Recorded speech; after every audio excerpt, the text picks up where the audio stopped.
युवाओं की प्रेरणादायिनी मीना कौरव आए और आप सबका मार्गदर्शन करें।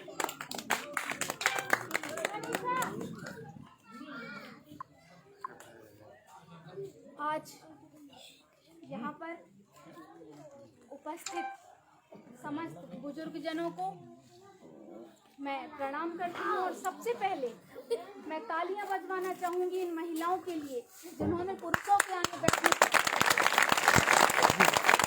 सामान्य तौर पे हम देखते हैं, अभी हम लोग खुद देख रहे थे कि वो आना तो चाह रही थी लेकिन हिम्मत नहीं हो रही थी, लेकिन जैसे ही आप सब पीछे हुए वो आगे आ गई। बस महिलाओं को, हम बेटियों को आपकी इसी साहस, इसी साथ की, इसी मदद की ज़रूरत होती है, वरना इधर बैठी आपकी कोई बेटी भी मेरी जगह कल के दिन खड़ी हो सकती है। बस आपके सहयोग की जरूरत है। आज की इस पारिवारिक सभा में मेरे साथ कांग्रेस पार्टी के आदरणीय रीता दीदी हैं, रमा भैया हैं, आदरणीय वकील साहब और यूथ कांग्रेस के मेरे समस्त साथी भाई, इन सबको मैं अपनी वाणी में समाहित करती हूँ। और आज यहाँ विराजमान गांव के समस्त लोगों को नरसिंहपुर जिले की मिट्टी की ओर से, जो कि नर्मदा मैया की भूमि कही जाती है, उस मिट्टी की ओर से आप सब जानते हैं कि आज मैं आप सबके बीच में क्यों खड़ी हुई हूँ। आपने जिसे अपना मतदान दिया था, जिसे अपना नेता चुना था, जिसे आपने अपना नेता चुना था, उसने अपने मत का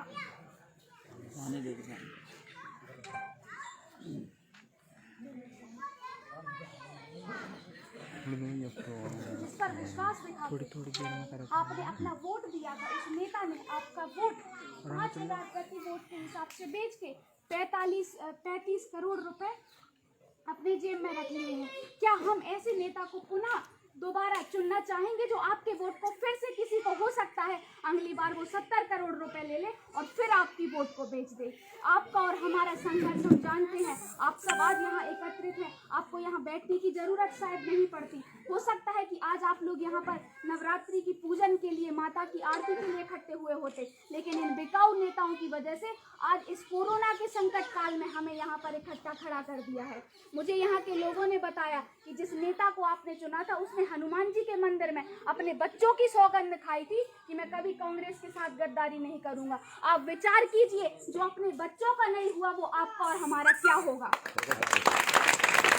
आप सब मुझसे बड़े हैं, आप सब समझदार हैं, आपको विचार करने की जरूरत है। आप सब यहाँ बुजुर्ग बैठे, आपको पहले 300 रुपए पेंशन मिला करती थी। माननीय कमलनाथ जी मुख्यमंत्री बने, आप सबकी पेंशन 600 रुपए कर दी गई। और अगर मुख्यमंत्री अभी भी कमलनाथ जी होते तो अब तक आपकी पेंशन 1,000 रुपए हो चुकी होती।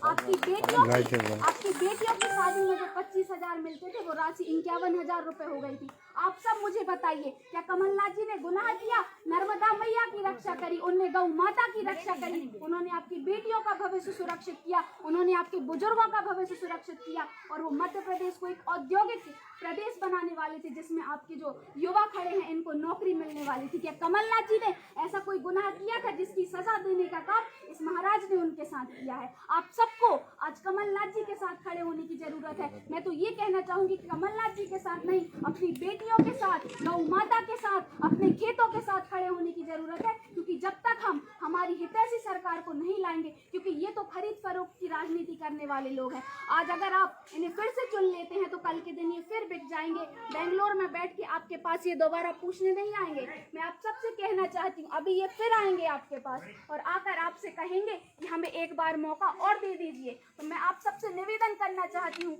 आप सब ताकतवर हैं, आज आप राजा हैं और वो आपके सामने एक भिखारी के रूप में आएंगे और शायद आपके पैरों में लौट जाएं। यहाँ बुजुर्ग बैठे हैं तो आप उनसे कहिएगा कि हम एक बार आशीर्वाद दे चुके हैं, हमारा आशीर्वाद बिकाऊ नहीं हो सकता, तुम बिकाऊ हो सकते।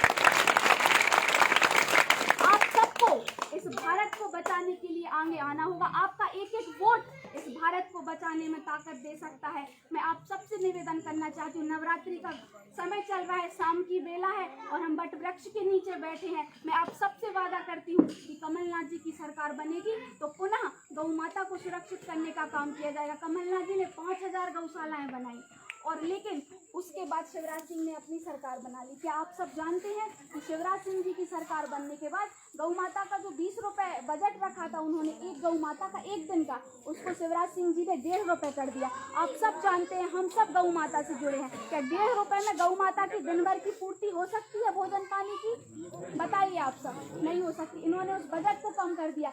आज हजारों गौशालाएं बन के खाली पड़ी हुई हैं, लेकिन शिवराज सिंह जी की सरकार गौ माता का प्रवेश उनके घर में नहीं करा पाई है। क्या आप चाहते हैं कि ऐसी सरकार हमारे प्रदेश में रहे? क्या आप चाहते हैं? तो आप सबको आगे आना होगा, अपनी गौ माता के लिए हाथरस उत्तर प्रदेश की घटना यहाँ बैठा हर व्यक्ति जानता है। एक बेटी के साथ घटना घटती है, उसके बाद उसकी मौत हो जाती है, लेकिन FIR नहीं लिखी जाती। उस बेटी की मौत हो जाती है, आधी रात को लाके 2:30 बजे उसको उसके घर वालों को कमरे में बंद करके और उस बेटी को जला दिया जाता है। क्या ऐसे नेताओं की सरकार आप चाहते हैं? आपकी सबकी भी बेटियां, यदि आप अपनी बेटियों को, अपने खेतों को, अपनी जमीन को सुरक्षित रखना चाहते हैं, तो हमें ऐसे नेतृत्व की जरूरत है जो कि हमारी बात सुने, ना कि बिक जाए अपने स्वार्थ के चलते। आप सबसे मैं बार बार निवेदन करना चाहती हूँ, बेटियां कभी झूठ नहीं बोलती, बेटियां हमेशा अपनों का, अपने पिता का, अपने परिवार का भला सोचती हैं। मैं भी आप सबके बीच में आपकी बेटी बनकर आई हूँ, और मैं जो भी आपसे कहूँगी वो बात कभी खाली नहीं जाएगी। और यकीन मानिए, अगर मैं आज आपके बीच में खड़ी हूँ तो जब तक मैं रहूँगी इस जिंदगी में, आपके साथ, आपके बच्चों के साथ हमेशा खड़ी रहूंगी। जब भी आपको जरूरत होगी, मैं आपकी बेटी के बतौर आपके बीच में रहूंगी, और आपकी जो भी समस्या होगी, फूल सिंह बरैया जी जैसा नेता आपको मिला है। फूल सिंह बरैया जी संघर्षशील नेता हैं, आइए उनको चुनने की जरूरत है। आप सबको 3 तारीख को ध्यान रखना है कि जो व्यक्ति आपके वोट को बेच चुका है, उस व्यक्ति को आपको सबक सिखाना है, और आपको सबक सिखाने के लिए लाठी डंडे उठाने की जरूरत नहीं है। आपको सिर्फ अपनी ये उंगली उठानी है और पंजे की बटन को दबाना है। इतना ध्यान आपको रखना है। मैं आज आप सबसे ये वचन लेना चाहूंगी कि आप सब साथ मिलकर इस बेटी के साथ वादा करेंगे, और आगामी समय में कमलनाथ जी की सरकार को बनाने के लिए माननीय फूल सिंह बरैया जी को भारी बहुमत से विजय बनाएंगे। इन्हीं के साथ बोलिए पीताम्बरा माता की जय, पीताम्बरा माता की जय, भारत माता की जय। धन्यवाद। कांग्रेस सरकार जिंदाबाद, कांग्रेस पार्टी जिंदाबाद।